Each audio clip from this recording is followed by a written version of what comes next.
Hey everybody, it's me, Gregory Mannarino. How are you today? It's Thursday, September 21st, 2017.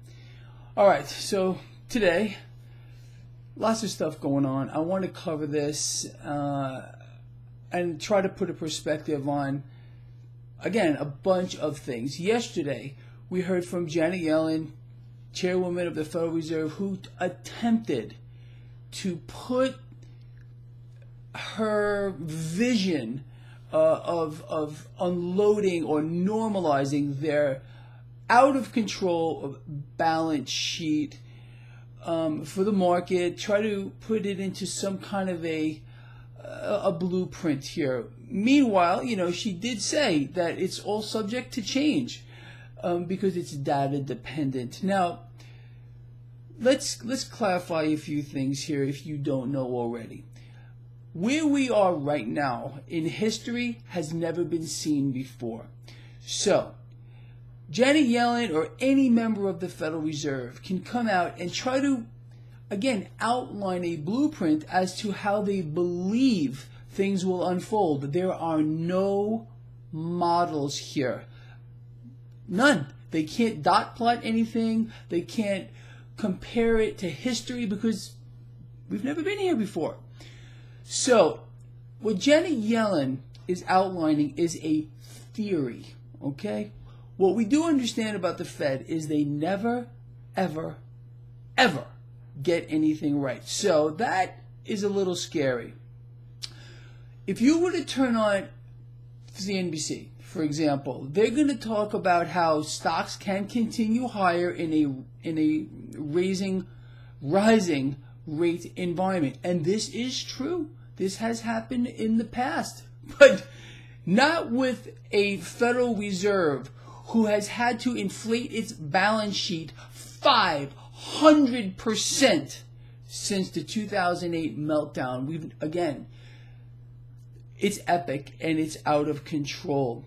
But what the mainstream financial channels or experts out there will not tell you is there are so many variables right here. It's actually hard to get your head around. Let's try to put a few together. In theory, if the Fed does what they say is going to do, and everything just works out perfectly fine, that thing called the yield curve, which I've been talking about like forever, since that's flattening out, you would expect to see, again, in theory, this curve normalize. In other words, the long end of the curve, which the Fed is talking about not reinvesting in as much. I understand they have to continue to buy bonds here, but they're going to not reinvest as much into the long end of the curve, which means it will come up. Okay.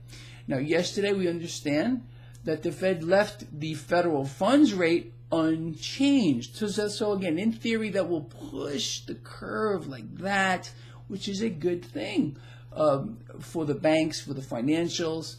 And again, in a normal environment, which the Fed has admitted, we do not have a normal environment. How do we know that? Because their balance sheet is abnormal. This is not my words. This is their words.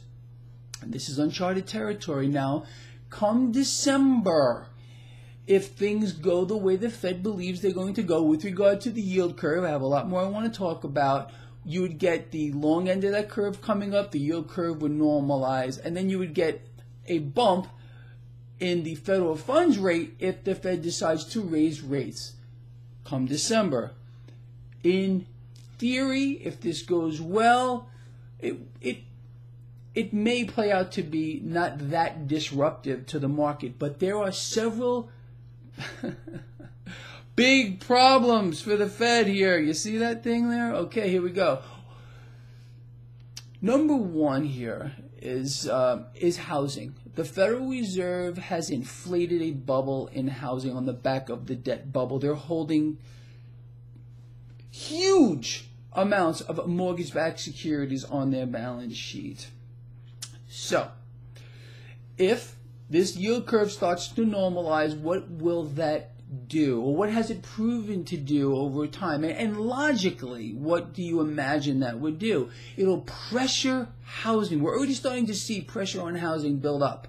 Yesterday or the day before that, we found out that existing home sales have now fell 4 times in the last 5 months. Housing prices are starting to come down. Okay, they're not going to tell you this. They're not going to broadcast it. They can't allow people to understand this is what's going on here.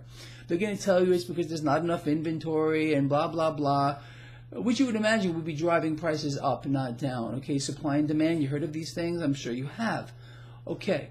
The other thing that they're not telling you, all right, is during the last financial crisis, hedge funds basically bought everything that they could. They bought housing across the board.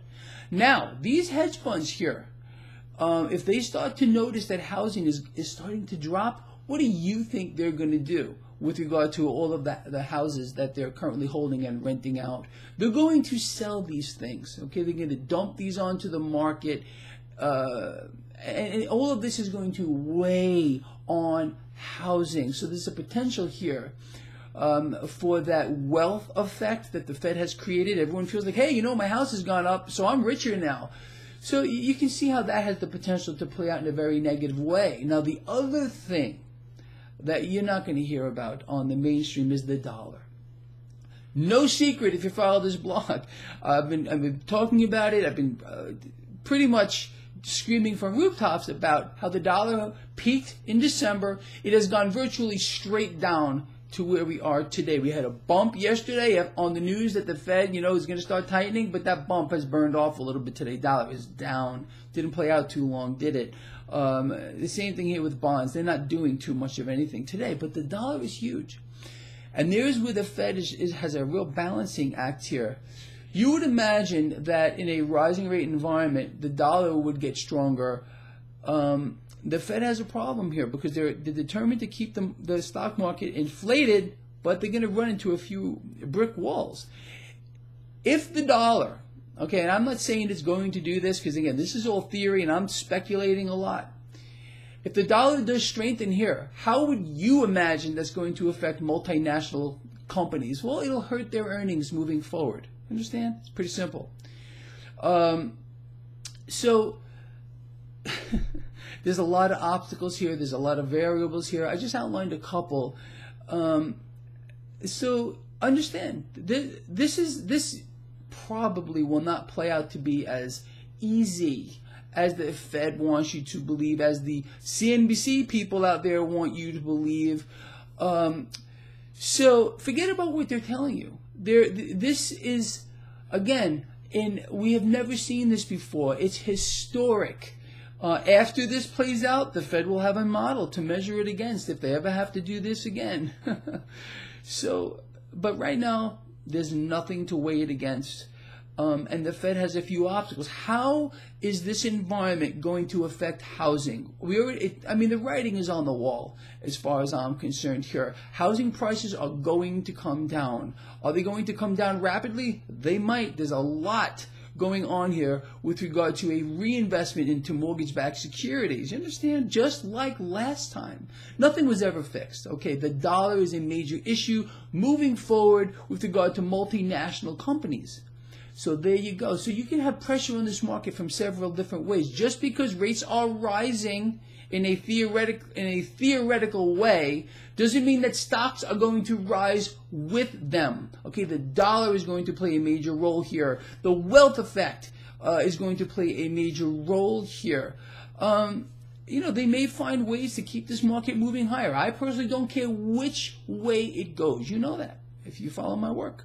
I just want to capitalize on all of this. The problem boils down to the fact that we are living underneath an umbrella of debt. It's the biggest bubble the world has ever seen. And again, the Fed has had to inflate their balance sheet 500%, their debt that they owe.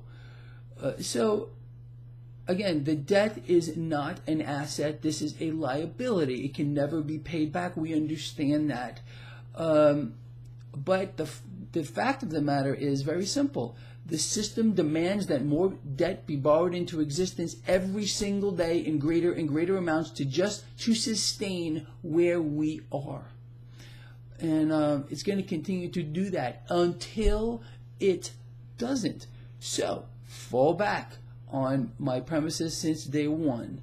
Become your own central bank, bet against the debt, use this pressure on metals, which I told all of you was going to happen. I did a video about it, I spoke about it. Should not be a surprise to you. You got to use these opportunities to add to your stacks, period. Seek dollar alternatives as well. That means precious metals here. That also means cryptocurrencies here. I don't care what the mainstream is trying to tell you with regard to these things. The dollar exists 90% in digital form. It is a digital currency. You don't believe me? Go to the Fed's own website, federalreserve.org or whatever it is. There is 1.4 trillion of printed dollars in existence. That's it. The rest of it exists on a digital screen. It's unbelievable. So you pick your poison here, how you want to play this whole thing. But I hope I put a perspective on this for you. This is uncharted territory. There is no models for this. The Fed never had a plan at all how to unwind their balance sheet here, but there are effects here. It's a cause and effect. Rates go up, it's going to put pressure on housing. Housing has the potential to sell off rapidly because a lot of this stuff is not being held by people like you and I. It's being held by hedge funds who bought this at the bottom. They bought blocks of houses at the same time, all kinds of new construction. They're going to dump these things onto the market in a rising rate environment. Okay, you don't have to be a rocket scientist to figure this out, how it will work. The dollar, remember the dollar. Dollar, this downward trajectory here, could continue. It may not continue. We have to watch and see how it plays out. The Fed has to play a balancing act. A strengthening dollar is not good for multinational companies, and that will affect earnings moving forward. That'll put pressure on the stock market. So you can see the potential here. Now, I'm not saying anything I've said here is written in stone. Just like the Fed is all subject to more data that's coming in here. The Fed didn't say this is exactly what they were going to do, because every time they say what they're exactly going to do, they change it anyway with regard to interest rate hikes, and we're going to have this, and we were supposed to have 4 this year. We got maybe 1. I mean, come on. And they never get it right. And they're going to get this wrong too. I can promise you that. And there's another big, huge fly in the freaking ointment. All right, with that said, I know this has been a little wordy, but if you think it's been interesting or informative, let me know by either give me a thumbs up, upvoting this if you're watching it on Steam It, share it, get it out there, and keep your eyes open, people. It's going to be interesting moving forward. Over and out.